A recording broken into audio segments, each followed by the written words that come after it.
Buenos días, buenas tardes, buenas noches. Estamos en un nuevo episodio del podcast de La Lobera, Feminismo desde cero o Feminismo cotidiano, que produce la Organización Editorial Mexicana.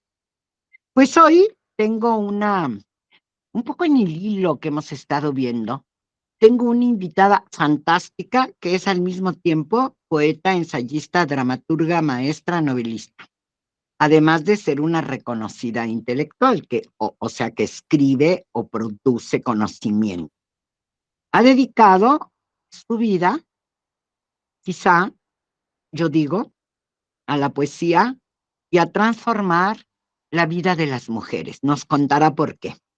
Tiene un doctorado en literatura, me entera que ya tiene más de 52 libros publicados en los géneros esos de poesía, cuento, artículo y ensayo. Y ha creado, interesante para nuestro episodio, para nuestro sentido de este espacio maravilloso, ha creado un programa para incentivar la escritura de las mujeres, que se llama Mujer, ya nos dirá en qué consiste. Mujer, escribir cambia tu vida. Tiene 2 libros recientes, a lo mejor hay 3 que yo no conozco, o 5 en esta última producción, ya nos contará. Uno que se llama Samovar, que tiene que ver con la genealogía de las mujeres, y Oscura Punta, que tiene que ver con aquello que nos sigue preocupando y está en el centro de la política feminista, que es la violencia contra las mujeres. Ella, además, es una atrevida feminista, yo digo, que se ha referido a algo que estaba prohibido para las mujeres y se critica, se considera una disrupción respecto del papel que nos toca o que dicen que nos toca cumplir en la sociedad, a la memoria sensorial, a hablar con el cuerpo. Ya nos dirá si yo estoy exagerando o me corrige. Y ustedes ya adivinaron. Estamos hablando con o vamos a platicar con Ethel Kraus desde Cuernavaca en este podcast. Ethel, muchas gracias por aceptar. Ay, querida Sara, pues para mí es un honor. Tú eres una institución verdaderamente de todos estos temas, pionera en este género, y pues yo encantada de la vida de platicar con ustedes y que pues que la gente nos escuche y tener aquí un bonito diálogo. Muchas gracias. Eres un encanto de verdad, ¿eh? Porque yo te he visto en una librería presentando un libro y ahí una amiga que tenemos nos presentó, me abrazaste. Yo no voy a olvidar ese abrazo. Háblame, Ethel, háblanos un poco de ti. ¿Por qué piensas que escribir puede cambiar la vida de una mujer? Háblame un poco de cómo te hiciste mujer, no te hiciste, cómo has mencionado a Simón de Lectura. Cuéntame. Sí, mira, yo creo que hoy día escribir es fundamental para las mujeres. Siempre lo ha sido. Yo creo que las mujeres hemos escrito, nuestras ancestras han escrito a lo largo de la historia, y lo que pasa es que apenas estamos rescatando esa conciencia y esa memoria. Las mujeres que ahora podemos publicar en estos países, porque hay muchos otros donde todavía están como enterradas bajo telas y burcas y que se les golpea si quieren estudiar. No hay que olvidar eso, ¿eh? Es un mundo contemporáneo, pero totalmente desigual. Entonces, en algunos países donde tenemos el privilegio, porque nos lo hemos ganado, las mujeres, de poder hablar como tú y yo y poder publicar y ser leídas, tenemos que darnos cuenta que no nacimos de cero, ¿no? Que tenemos un linaje atrás, que es importante. Y las mujeres han escrito siempre, incluso las que se les ha prohibido leer y escribir en tiempos lejanos, y todavía, insisto, hay en otros países donde esto ocurre, han escrito a través de sus manos, de los bordados, de las manualidades que han hecho, escriben en el cuerpo de sus hijos que los traen a luz. Es decir, la mujer ha sido la que ha permitido la sobrevivencia de la especie, pero no solamente porque es la que pare, sino porque es la que cuida. Las mujeres hemos cuidado a la especie y ahí es donde hemos escrito la historia de la humanidad. Em, y conforme hemos ido teniendo acceso al lenguaje verbal y escrito, hemos ido dejando testimonios que muchas veces todavía están ahí por ahí enterrados, ¿no? Yo creo que las mujeres de hoy que escribimos y leemos, somos de alguna manera las hijas buscadoras, permítaseme esta tremenda analogía, de los escritos de nuestras ancestras. Y eso es importante de decir, querida Sara, porque una mujer necesita escribir porque es como si hiciera sus escrituras, escribir sobre ella, escribir sobre su mundo, su cuerpo, lo que pasa con ella, lo que pasa con los demás, dar su visión del mundo, ponerle nombre propio a las cosas que ve, que mira, para salir del closet, de la historia no oficial. No conocemos la vida de las mujeres, más que desde los ojos de algunos hombres que han escrito y hemos comprado esa versión y nos falta la nuestra. Entonces, escribir es reconocernos. Es como si tú tienes una casa, un terreno, lo que sea, quieres tener las escrituras, ¿no? Que digan que te Ajá. pertenece. Entonces, necesitamos tener las escrituras de nuestra vida, ¿me entiendes? Es Esa, importantísimo. esa es, esa es la identidad de las mujeres, que es una de las cosas por las que las feministas decimos que hemos peleado, que hemos luchado. ¿Tú Así te es. sientes por eso? ¿Tú te sientes feminista? Mira, es una gran pregunta y yo quiero contestar que sí. No me considero, te voy a decir cómo. No quisiera etiquetarme, yo me considero feminista porque no se puede ser mujer y no ser feminista, ¿sí? No se puede ser mujer y no querer eh, transitar por la autodeterminación como mi propio cuerpo, como mi propio ser, y no querer luchar por las libertades individuales y sociales de las mujeres. O sea, no se puede ser mujer y no serlo, y no ser feminista. Pero no me quiero etiquetar en esos ismos infinitos que van dando vueltas y cada vez con más especificaciones, ¿no?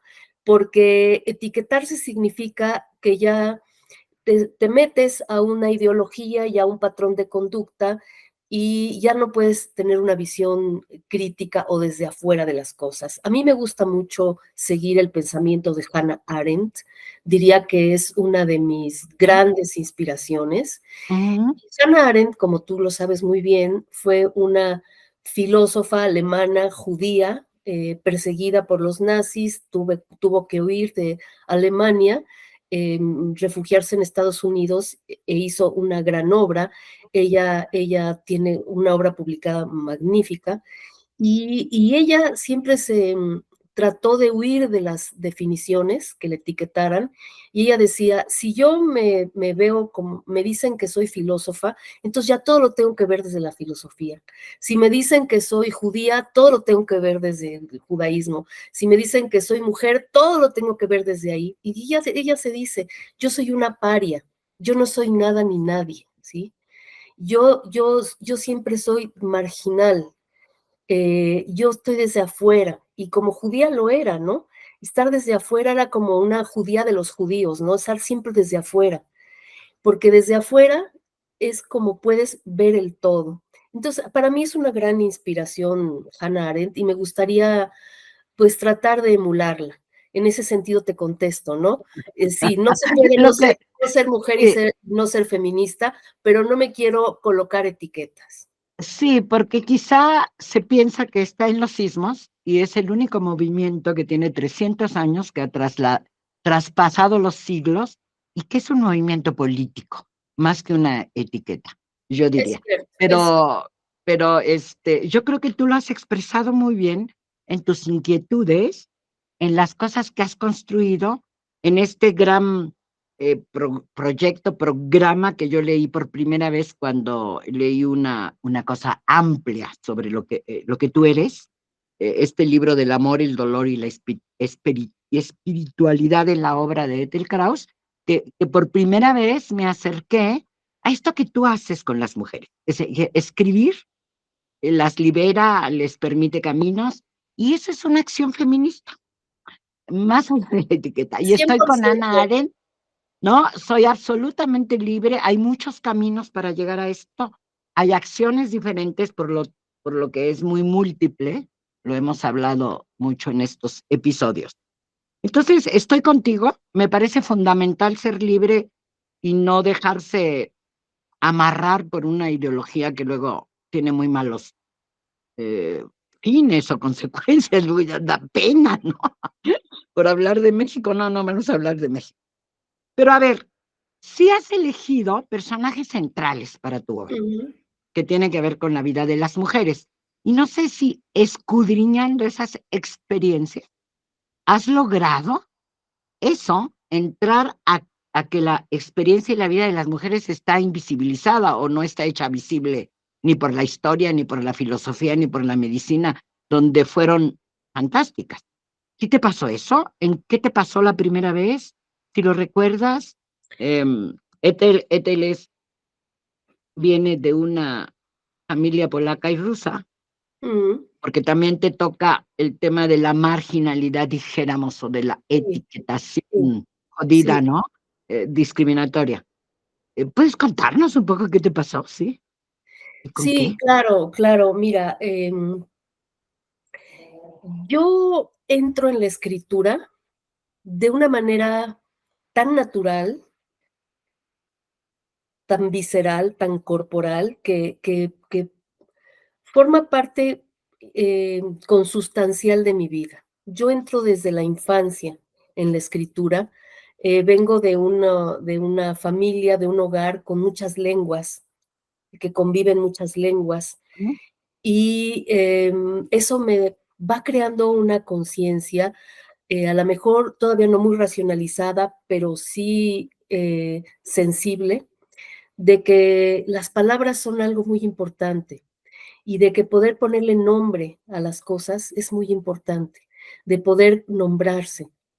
Em, el hecho de ser una mujer, de venir, ser la primera generación judía nacida en México, de ser, una sobreviviente del Holocausto, de no saber cómo nombrarse, ¿no?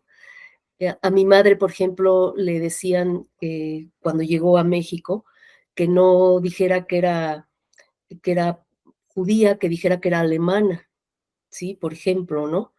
Em, y entonces camuflar las palabras, ponerles diferentes nombres, a mí tal vez me hizo darme cuenta de que la palabra tenía un gran poder y que a mí me podían pasar miles de cosas, pero yo tenía un gran poder, que era usar las palabras y poder nombrar y poder escribir qué era lo que me pasaba. Podían pasarme muchas cosas y me pasaron una serie de abusos sobre mi cuerpo desde muy jovencita, ¿no? Y yo escribía bajo las cobijas, ¿no? Llevaba mi diario y escribía, y de ahí empezaron a salir versos, ¿no? De mis propios diarios empecé a darme cuenta de que había ciertas cosas que en un lenguaje muy natural y de mucha prosa tal vez no podía explicarlas, pero cambiando un poco las cosas, haciendo analogías, haciendo metáforas, yo no sabía que fueran analogías ni metáforas, ¿no? Pero digamos, reconstruyendo el lenguaje de determinada manera, a lo mejor podía llegar a ciertas sutilezas de mi emoción que de otra manera no. Entonces, fue muy consustancial y a mí siempre me sirvió como un bastión de identidad. Yo sabía que dentro de mi cabeza no se podía meter nadie, que yo ahí era libre y pero que para que yo realmente sintiera esa libertad, tenía que ponerlo por escrito, ¿sí? Tenía que escriturarme. Entonces, yo entré de una manera totalmente natural, entré como una herramienta y como una acción política, ¿sí? Yo sí considero que la escritura de mujeres es hoy en día una acción política, muy importante. Y no estoy diciendo que todas las mujeres deban convertirse en escritoras profesionales y hacer novelas y publicar libros y tratar de hacerse famosas y demás. No, no estoy diciendo eso. Estoy diciéndose que todas las mujeres tienen no solo la posibilidad, sino el derecho e incluso la obligación moral y política de escriturarse, de contar quiénes son, dejar a las futuras generaciones, a sus hijos, a sus nietos, a sus alumnos, sobre todo a las mujeres de nuevas generaciones, la historia de la vida de las mujeres. Y a mí me salió de forma natural, fíjate, de forma natural. eh, mm, ¿A los cuántos años empezaste a escribir? yo empecé Ya como así sistemáticamente. a ¿Y a a qué los, horas publicaste lo primero? a los 9, 10 años de edad, yo ya estaba escribiendo en mis diarios, ¿sí? Cuando iba a cumplir 9 años, y yo le pedí a mi papá que me regalara uno de esos diarios empastados, de piel, con Ujú, ujú, grabadito ujú. japonés y su llavecita, ¿no? Y que lo vendían en un Sanborns de la esquina de la casa, y yo cada domingo antes de mi cumpleaños iba y le pedía a mi papá, este es el que quiero, ¿no? Y le decía al día siguiente, llévame a ver si no se lo llevaron. Finalmente me lo compró y ahí empecé a escribir de manera sistemática hasta la fecha. Ok, porque 45 libros te ha llevado mucho, mucho más del 80% de tu vida, No, mi vida es o escribir. Mi 70. vida, mi vida Ajá. es, mi vida es escribir, mi vida es escribir, y eso es lo que me ha llevado a querer compartir con las mujeres este llamado, ¿sí? De ahí el modelo que diseñé, que se llama Mujer Escribir Cambia tu Vida, que Ujú, Sarita querida, es la resultante de mucha experiencia personal y trabajo de campo, con talleres, con mujeres con las que he hablado, con las que he trabajado, y que me he dado cuenta que uno no puede empoderar a las mujeres. Primero, eso es irracional. Cada mujer se empodera a sí misma, cada mujer debe encontrar sus propias herramientas para sentirse un ser libre, ¿no? Y decía Virginia Woolf que todas las mujeres, que las escritoras deberían tener una habitación propia y una renta mensual, ¿te acuerdas, no? Para sí, poder claro. dedicarse a escribir. Entonces, y yo lo que digo no es que esté en contra de lo que dice Virginia Woolf, pero yo trato de ir como más en concreto y decir, la verdadera habitación propia no es que tengas un estudio allí para ti sola, ¿no? La habitación propia está en tu cuerpo, está en tu cabeza, está en tu cerebro. Tú eres tu propia habitación. Tú eres, tú eres el recinto donde existes, ¿sí? Y desde allí tú tienes la mejor renta del mundo, la mejor renta del mundo, digamos, la mejor cuenta en el banco, ¿sí? ¿Qué es tu propia pluma o tu propio teclado? Es aquello en lo que tú vas a poner el valor de tu vida, en Eso aquello que se oye, escribes. eso se oye fantástico, porque estás haciendo indirectamente una crítica a que no se puede llegar desde fuera y dar una receta a una mujer para que se empodere o para que sea libre. Es una búsqueda. Sigue siendo de muy pocas mujeres, es un privilegio. Por- Parafraseando a Virginia Woolf, si las mujeres no pueden, no tienen tiempo para sentarse a escribir su propia vida, en medio de un torrente de experiencias que a veces puede ser espectacular, ¿no? O dentro de unas comunidades que son todavía muy cerradas, o frente a la misoginia que se da en todos los espacios donde cada vez más se desarrollan las mujeres. ¿Cómo se le hace? ¿Cómo se le hace? ¿Hay posibilidades? No sé, ¿a tus talleres van mujeres de todas las clases sociales? ¿A todas les cobras o no les cobras algunas? ¿Cómo es? Mira, qué fascinantes tus preguntas, ¿eh? Me encantan tus preguntas. Número uno, las mujeres nunca van a tener tiempo de ponerse a escribir. El tiempo se tiene que crear, ¿sí? Las mujeres tradicionalmente han estado dedicadas por cultura a los cuidados de los otros.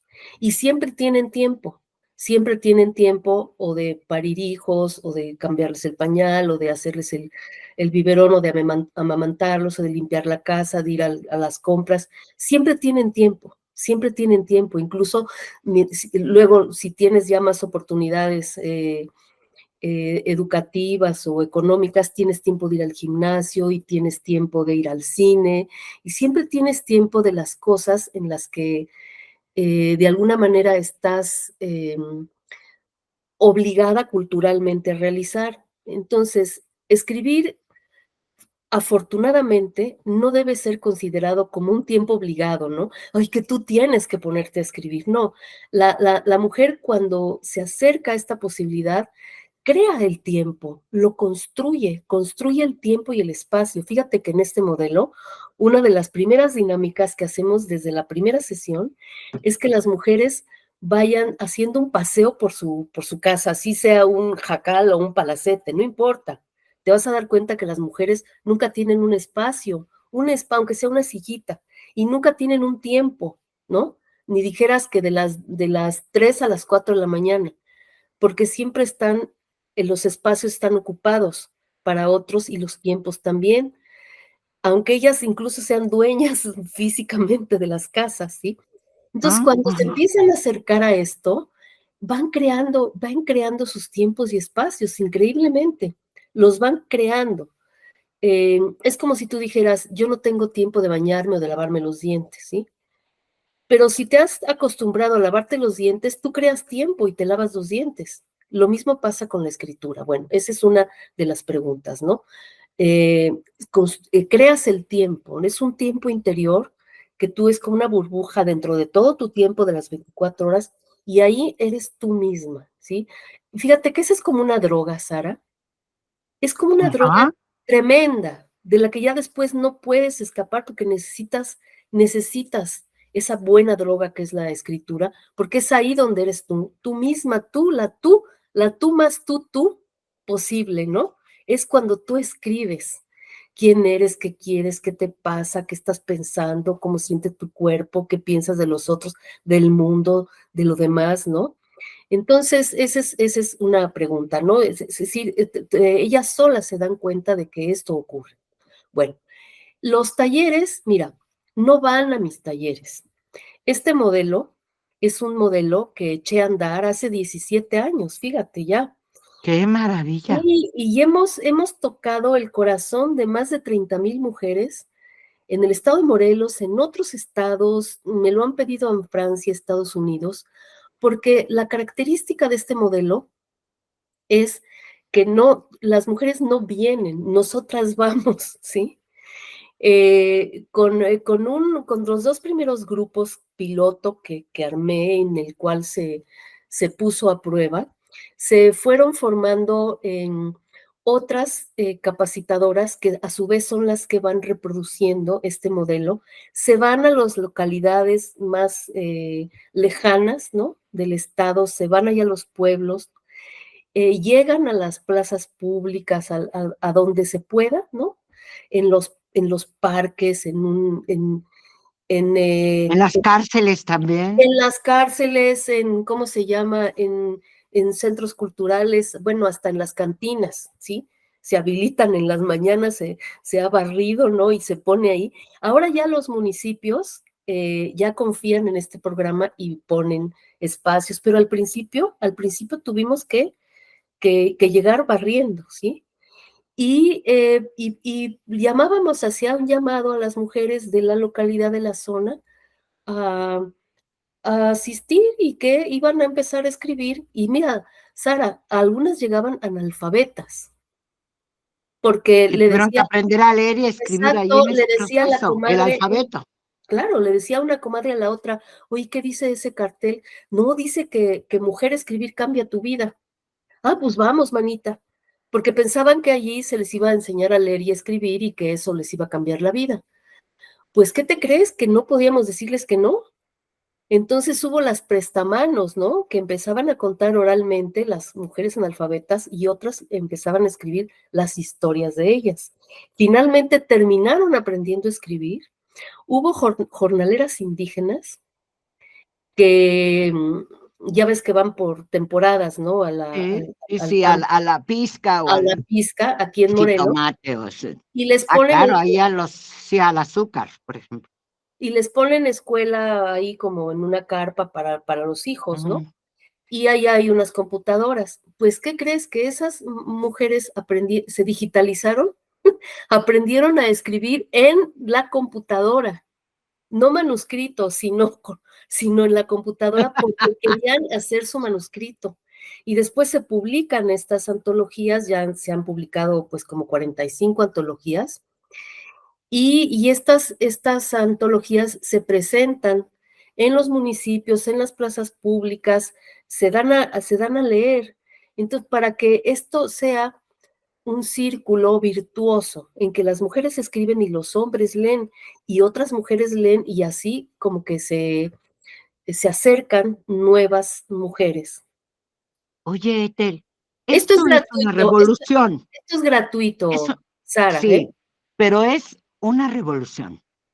Es decir, en ese proceso yo imagino, yo sostengo que ha habido un cambio cultural, que hemos hecho cultura, a pesar de la etiqueta, las mujeres o las feministas dándole herramientas a las mujeres para que Sí, tomen su vida en las manos. De cualquier manera, hay diferentes. Una muy importante puede ser esta, porque además va a la conciencia, al espíritu, al desarrollo a mirar su vida entera. ¿Cómo te explicas que en estos tiempos no hemos resuelto los problemas fundamentales que tienen las mujeres? Ni la discriminación, ni la violencia, ni el reconocimiento que pasa, depende de dónde estás, por mis diplomas o por mis puestos o por mi familia o por mi comida o por mi escrito. ¿Qué diría Ethel Carlos con todas esas experiencias, esas antologías, esas historias de las mujeres que seguro te han nutrido muchísimo? ¿Qué pensarías que falta? ¿Qué está pasando? ¿Por qué estamos atoradas? sí, excelentes tus preguntas, querida Sara. Nada más quería volver a puntualizar este modelo que he echado a andar Sí, en Morelos a través de la Secretaría de Cultura y ha tenido apoyos federales también en diferentes momentos y esperemos que esto siga y siga y siga. Es gratuito para las sí, mujeres, ¿sí? Yo sí. aparte sí doy talleres y doy cursos y etcétera, bueno, pues eso sí los cobro, ¿no? Pero este modelo es con fondos federales y es gratuito y está abierto a todas las mujeres. Y en algunos casos se ha dado eh, a distancia, es decir, virtualmente, ¿no? Durante la pandemia Ujú. nunca paramos, siempre se dio por Zoom. Entonces, pues están invitadas a sumarse, ¿sí? Bueno, la otra cosa, fíjate, Sara, yo creo que tienes toda la razón en que nos falta muchísimo, pero quiero poner el énfasis en lo que sí hemos ganado, lo que sí hemos construido, nosotras, las mujeres, todas, incluyéndote a ti, a todas, ¿no? Las que estamos en esta brega y las que quieren involucrarse, porque no es que haya dos tipos de mujeres, ¿no? Las mujeres tenemos las mismas necesidades, búsquedas y luchas, unas podemos realizarlas de una manera y otras de otras, ¿no? ¿Qué hemos estado ganando? Por ejemplo, espacios como estos, ¿sí? Gestión de proyectos y programas sociales, políticos y culturales creados por mujeres. Cada vez hay más, cada vez hay más mujeres que pueden tener una voz pública, no porque se les dé esa dádiva, sino porque ellas mismas construyen. Ahora con los accesos tecnológicos, abren sus podcasts o sus blogs o sus editoriales, ¿no? Sus plataformas. Existen ya muchas instancias en donde unas a otras nos vamos reconociendo y visibilizando. Eh, por ponerte en el campo que yo conozco, que es el de las mujeres que escriben, pues en la UNAM está en publicaciones, está la colección Vindictas, que es una colección que reconoce a mujeres escritoras que habían estado olvidadas. Tenemos plataformas como la que lleva desde Saltillo Con Esther eso M. llevamos 30 Cristiano, minutos. sobre el mapa de escritoras contemporáneas. Tenemos ahora una presidenta, vamos a tener muchas gobernadoras, paridad de género en los congresos, es decir, hay muchas cosas que se han estado haciendo y se han logrado. Lo peor es los feminicidios y la violencia física, emocional, eh, verbal, sexual contra las mujeres.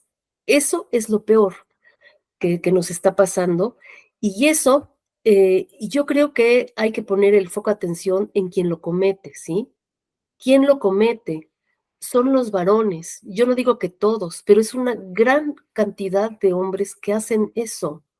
Entonces hay que preguntarle a ellos qué les pasa, qué les falta, qué tornillo se les ha zafado, ¿sí? Y no ¿Tienen considerar, miedo? ¿Tienen miedo que hemos crecido? y yo creo que sí, porque nosotras tenemos que cargar también esa solución, ¿sí? ¿Qué hemos hecho para que no nos violen? Carajo, dejen de violarnos, ¿sí? ¿Qué les pasa? Creo que hay que tener este giro también y esta indignación sana. No sé cómo ves, Sara. Sí, lo que pasa es que yo que he estado, a diferencia de ti, militando en el movimiento, en los diferentes caminos del feminismo, digo, sí hemos hecho un acumulado y hemos hecho una cultura. Lo que acabas de decir es fascinante y se entiende. Hay muchas mujeres que han aprendido por distintos caminos, pero de escribir, de mirarse, de mirar su cuerpo, de romper con cosas tradicionales, de darse cuenta que rompieron, de quitarse la vergüenza, de si tuvieron 9 hijos con 9 distintos maridos, etcétera, han roto. La pregunta es que no hay recetas para resolver el problema de la violencia contra las mujeres, cuyo caldo de cultivo es la discriminación, que no acaba de salir. Que no se puede y se podrá ahora. Con tantas mujeres en el poder, tampoco lo creo. ¿Qué hay allá? Sí, yo estoy de acuerdo contigo que son ellas. ¿Qué les pasa? Se les zafó un tornillo. ¿No han aprendido o no hemos dialogado con ellos? ¿Tú crees que hemos dialogado con ellos? Yo creo que sí hemos intentado dialogar con ellos muchísimo. Ajá, Ellos son ajá. incapaces, no tienen la capacidad, porque para dialogar necesitas pares, necesitas interlocutor que sea un par, si no, no existe el diálogo, ¿sí? Entonces, yo por eso abogo mucho por la escritura. Ellos necesitan leer a las mujeres, porque esa es la manera por la que podamos empezar a dialogar. Ellos deben conocer, es su obligación moral, social y política, educativa. Yo creo que ahora, si estamos más mujeres en puestos de poder y demás, es también nuestra obligación incidir en la población masculina, porque sí se ha incidido mucho en la femenina, en la forma en la que debes de empoderarte, bla, bla, bla, bla, bla, ¿no? Pero yo quiero ver programas educativos, yo quiero ver instancias de educación y reeducación de los hombres desde los niños, ¿sí? Eso es lo que necesito ver, eso es lo que les exijo a las mujeres que están en puestos de poder hoy día, ¿sí? Y leer a mujeres es fundamental. Yo creo que es la primera forma de dialogar, porque no. Oye, sí, es una súper propuesta, porque si yo tuviera el poder de la presidencia de la República, sueño con una cruzada informativa. Tú ya le has puesto mucho más contenido a este sueño guajiro que yo tengo. ¿Cómo enterar, por un lado, a las mujeres que tienen derechos para que se reclamen sin que sea una revolución así violenta o física? ¿Y cómo hacer que los hombres volteen a ver lo que no han visto, lo que no Sí, quieren ver? esa es la clave, porque parece que se le está dejando todo a las mujeres, como si los hombres no tuvieran una responsabilidad en esto, La ¿no? tienen, la tienen.